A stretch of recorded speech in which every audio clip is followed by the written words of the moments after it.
করতে পারে আল্লাহ রাব্বুল আলামিন তাকে জান্নাত দেওয়ার ঘোষণা দিয়েছেন। তাকে আল্লাহ মুত্তাকি বলেছেন। আর মুত্তাকির পর্যায়ে যে চলে যায় তার জন্য জান্নাত ওয়াজিব হয়ে যায়। সুবহানাল্লাহ। আল্লাযীনা ইউনফিকুনা ফিস সাররাই ওয়াদ দাররাই আল্লাযীনা ইউনফিকুনা ফিস সাররাই ওয়াদ দাররাই ওয়াল কাযিমিনাল গায়য ওয়াল আফিনা আনিন নাস। ঈমানের স্বাদ পেয়েছে তারা, ওই ঈমানদাররা জান্নাতি হয়েছে তারা। কারা? আল্লাযীনা ইউনফিকুন, যারা খরচ করে।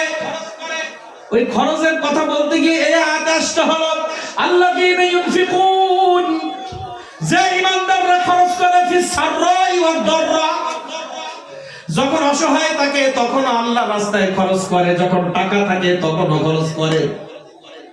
আমরা অনেকে মনে করি আমি তো দিন মজুর, আমার দান করা লাগবে না, আমি শুধু নেব না। আল্লাহ আয়াতের মধ্যে বললেন সুখে দুঃখে, সুখে দুঃখে তার জবানে থাকবে আল্লাহ, সুখে দুঃখে তার জবানে থাকবে আল্লাহ রাসূল। সুখে দুঃখে সে মানুষের পাশে দাঁড়াবে। গরীব অবস্থায় দান করা লাগবে, ধনী অবস্থায় দান করা লাগবে। ধনীদের কাজ দুইটা, বছর সারা যাকাত এবং কন্টিনিউ দান। আর গরীবের জন্য কাজ হচ্ছে আপনি আমি যদি দিনে 500 টাকা ইনকাম করি, কমপক্ষে 5টা টাকা আল্লাহর রাস্তায় খরচ করাই হচ্ছে গরীবী হালাতে দান করা। আমরা গরিবের ওসিলা দিয়ে, আমি গরিব মানুষ, আমি শুধু পরের বাড়ি খাবো, আমার বাড়ি কোনো মেহমানদারি করব না। আল্লাহ তাআলা বলেন ঈমানদারের গুণ হচ্ছে সে যখন অসহায় অবস্থায় থাকবে, ধরেন আমার মান্থলি ইনকাম 50,000, আমি সেই 50,000 এর উপরে খরচ করব, করতেই হবে। আমার মান্থলি 10,000 ইনকাম, যার 50,000 সে মাসে 1,000 খরচ করবে। যার 10,000 ইনকাম সে 100 টাকা হলেও আল্লাহর রাস্তায় খরচ করবে না, পাক্কা মুমিন হতে পারবে না। আল্লাযীনা ইউনফিকুনা ফিস সাররাই ওয়াদ দাররাই, আমার বান্দার বান্দা তারা যারা বড়লোক অবস্থা আমার রাস্তায় দান করে, গরীবী হালাতে আমার রাস্তায় দান করে। তাই গরীব হলেও মসজিদে টাকা দেওয়া লাগবে কি লাগবে না? গরীব হলেও মাদ্রাসায় টাকা দিতে হবে, গরীব হলেও আরেকজনকে খাওয়াতে হবে। গরীব আপনার যেমন ইনকাম তেমন আপনি খরচ করেন, অসুবিধা নাই, কিন্তু করতে হবে। তাহলে ধনী এবং গরীব প্রত্যেক অবস্থায় আমরা গোলামি করব কার? আল্লাহ ধনী করেছেন, সেখানে আমি আল্লাহর গোলাম।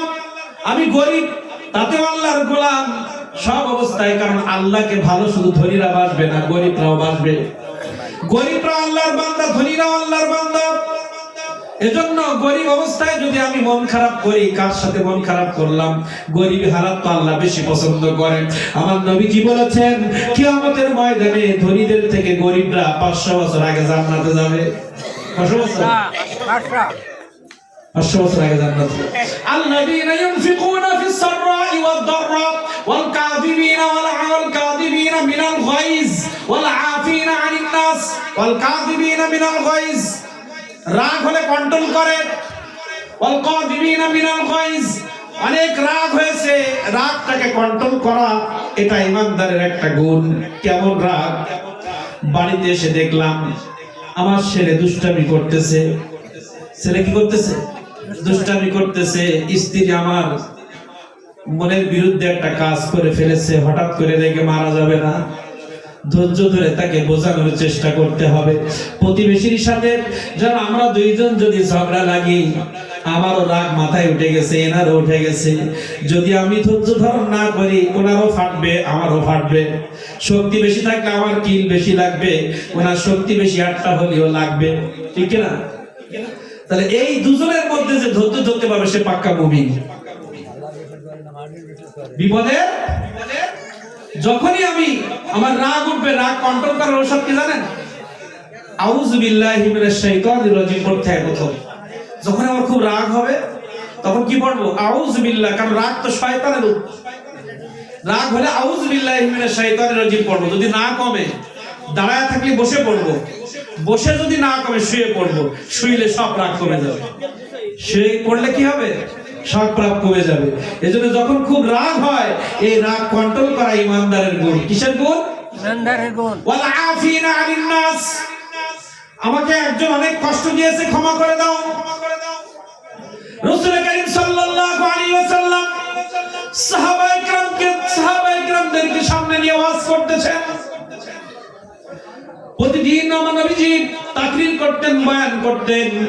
আমার নবীজি বয়ান করতেছেন, সাহাবীদেরকে বলছে, তোমরা তো আমার সামনে বসা, একটু পরে সর্বশেষ একজন ব্যক্তি মজলিসের শেষে এসে বসবে। যে ব্যক্তিটা সর্বশেষ মজলিসের শেষে এসে বসবে সে জান্নাতি। খুব খেয়াল করবেন, সে জান্নাতি। একদিন বললেন, দুই দিন বললেন আব্দুল্লাহ ইবনে ওমর রাদিয়াল্লাহু তাআলা আনহুর সন্তান আব্দুল্লাহ ইবনে ওমর, তিনি বললেন আমরা রাসূল করিম সাল্লাল্লাহু আলাইহি ওয়াসাল্লামের সামনে বসা, কিন্তু শেষে যে ব্যক্তিটা পিছনে আসবে তাকে আল্লাহ রাসূল বললেন জান্নাতি।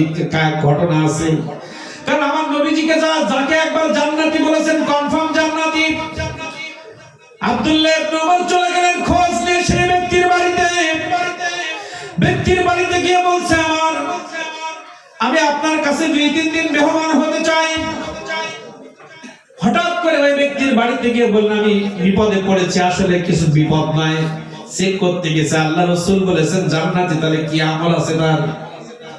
এত কি আমল করে আল্লাহ তাকে জান্নাত, রাসূল তাকে জান্নাতি বললেন। আব্দুল্লাহ ইবনে ওমর চলে গেলেন, আমি আপনার বাড়ি 2-3 দিন মেহমান হতে চাই, আসেন, আহলান সাহলান মারহাবা, আসেন। 2-3 দিন সেই বাড়িতে থাকলেন। থাকার পরে তিনি আসার সময় ওই ব্যক্তিকে বলছেন আমি চলে যাব। কেন আর থাকবেন না? না, আমি যেটা জানার জন্য এসেছিলাম আমি তার কিছুই পাইলাম না, কিন্তু আপনার কাছে জানতে চাই। আমি এসে দেখলাম যে বেশি একটা ইবাদত বন্দি কিনা 5 ওয়াক্ত নামাজ, হালাল যে উপার্জন 5 ওয়াক্ত নামাজ, যে এক নফল নামাজ তাহাজ্জুদ পড়লো তো পড়লো, এরকম মানে স্বাভাবিক জীবন যাপন। আপনার থেকে তো আমরা অনেক ইবাদত করি, রাসূল সাল্লাল্লাহু আলাইহি ওয়াসাল্লামের কাছে থাকি, কিন্তু আপনাকে রাসূল সাল্লাল্লাহু আলাইহি ওয়াসাল্লাম জান্নাতি বলেছে, আপনি একটু বলেন তো আপনার ভিতরগত কোন আমল আছে? বলছে আমি তো কমন কোন আমল করি না, তাই একটা জিনিস আমি করি, এটা হয়তো রাসূল করিম সাল্লাল্লাহু আলাইহি ওয়াসাল্লাম জেনেছেন, কিন্তু রাসূল যখন গায়েব জানতেন, এজন্য রাসূল সাল্লাল্লাহু আলাইহি ওয়াসাল্লাম জেনেছেন যে উনি কি করে। বলছে আমি একটা কাজ করি, প্রতিদিন যখন ঘুমাইতে যায়, সারাদিন দুনিয়াদারি করতে গিয়ে অনেকের সাথে আমার কি হয়, কথা কাটাকাটি, আমি কারোর সাথে তর্ক করি না। আমাকে অনেক সময় অনেকে জোর করে আমাকে গালি দেয়, আমাকে মারতে আসে, আমার অনেক কষ্ট দেয়, কিন্তু আমি যখন ঘুমাতে যাই আমি পৃথিবীর সবাইকে মাফ করে দিয়ে ঘুমাইতে যাই।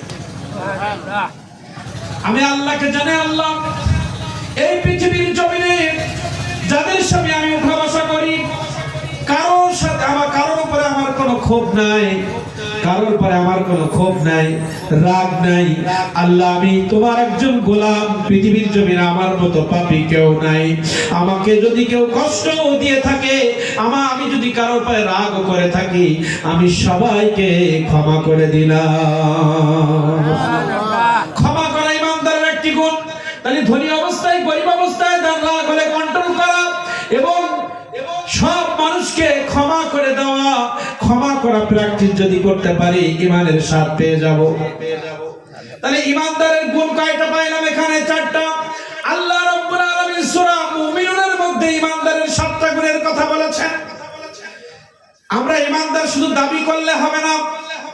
আমি অনেক কষ্ট করে একটা চাকরি পাইলাম, ডিউটি না করলে বেতন হবে না।